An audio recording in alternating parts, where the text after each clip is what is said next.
All right. You all take turns paddling. Vega directs you when needed.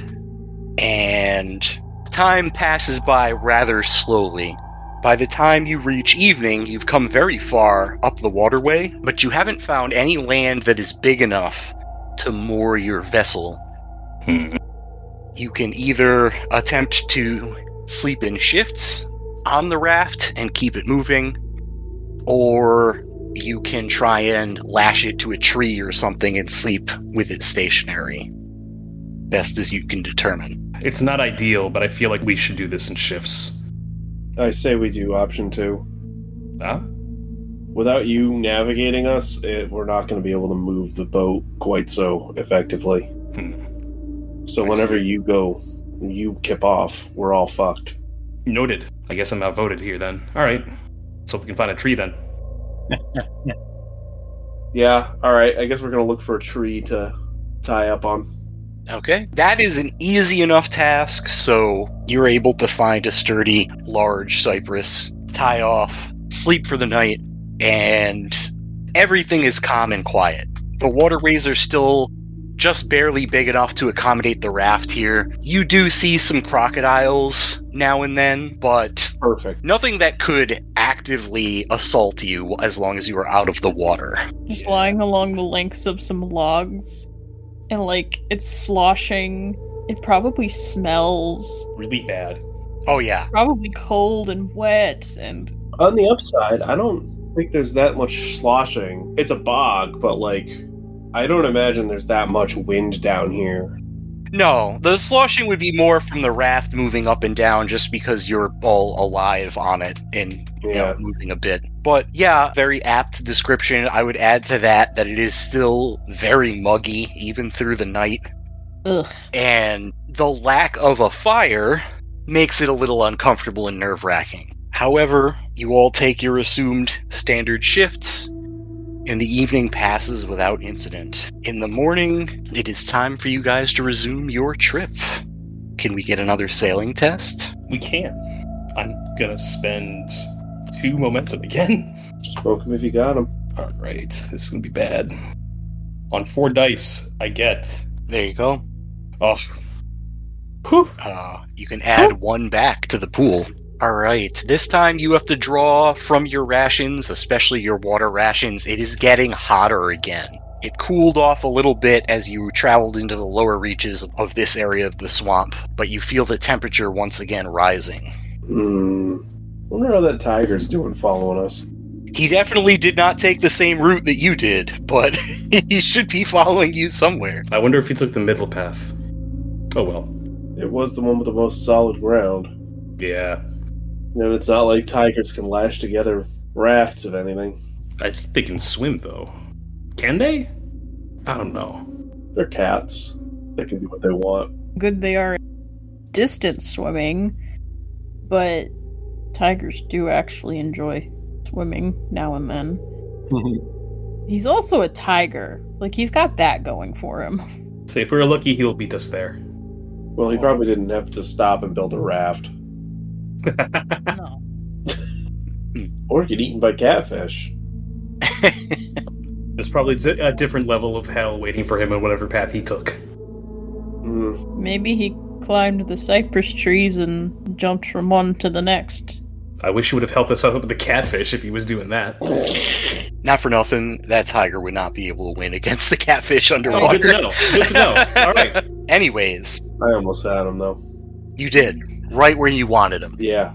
I was inside the motherfucker. Another slow day passes, and sometime just past noon, the thick coating of green on the surface of the water it's got spots where it's not there, and the water is just murky. And in one of the areas where the sun is shining directly down, not being blocked out by trees, you start to think you can see the bottom. The water may be clearing up. I wonder what this might mean. Besides it being maybe fresher to use. I know the scum probably we can't use anything touching the scum, but if it's clearing up. But I'm given pause by the fact that there's still a lot of just boggy plant life growing in it. That can mean too much of something good for plants, not for people. Can I do an observation test to see further out, to see maybe if I can see anything moving in the water? Okay. The difficulty for this is going to be 3, but yes, you can make the attempt. Okay. I'll spend Uno momentum. Bummer almost had it. All right, well, done. All right, you don't see any movement in the water. You are increasingly convinced that you guys can use the pole to help move the raft now. Okay, I mean, I'll start doing that. Yeah, and when you test it, the water is probably varying between chest and waist deep at this point. Worst comes to worst, if the raft scuttles, we'll be able to walk it. But let's keep going for now. It is near evening, in the dying rays of the sun, where you reach a point where the cypress trees start to be spread more and more apart. The water seems to be even more shallow. You would say it's between knee and waist high now. When up ahead, you see a mass of swirling mists. A gentle breeze pushes some of the mist back for a moment, and you actually see a land mass before you. And then the mists creep back down again. So that place is super cursed. Yes, but I also have dry land. Damn it. Say, what choice do we have? Not many, unless we want to go back. I don't feel like doing that. Nope. I guess we heard for the super cursed dry land. Nice. We don't know it's cursed. It's super cursed. I mean... It could have been playing peekaboo. You know, now you're just convincing me that Octomer's right and this land is cursed, but we've dealt with worse in this shitty valley. You've got a hint of dry land ahead of you, and it's constantly surrounded by evil rolling fog. That shit is super cursed. Whoa! I don't like that implication. Let's go to the super cursed dry land now. Okay, hold up. Let me just... Hey, DM, how's Cull's barbarian senses doing? He doing alright over there? Yeah, it's just no more evil magic than usual since you've been down here. Alright, well, if his broke-ass internal compass is gonna say it's safe, I guess we're headed in. I mean, it's only average evil instead of concentrated evil. I'm not sure how reliable the Sumerian magical Geiger counter is, but I suppose it's better than nothing. It's more than what I've got, which That's is true. nothing. You got a point. Yeah. That's a good point there. Alright, so the party gets the raft into the shallows.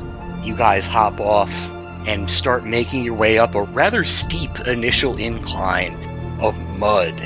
The mist around you is very thick, but initially cooling. And the goal at this moment, I imagine, is to just push in until you can find a place to bed down and not be in the swamp water for a little while, right? That is where I'm at, mentally. It's the evening anyway, the sun is starting to go down. So you push on a little further, and suddenly you actually step out of the wall of mist and find yourself on this alternating muddy, sometimes a little wet, like pools of water, lots of high grass, and occasional rocky areas and solid, like plains looking. It's still damp, it's still uncomfortable, but it's cooler here.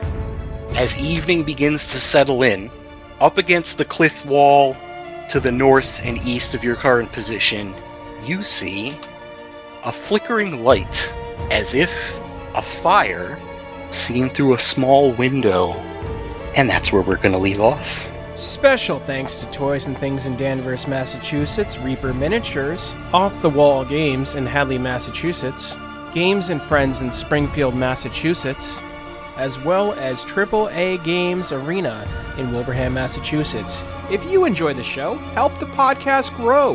Give us a follow on Twitter at Lords Broken, join the community Discord, and maybe consider offering a small tribute to the old ones on our Ko-Fi. All these links and more can be found in our link tree at linktr.ee/thebrokenlords. Thank you.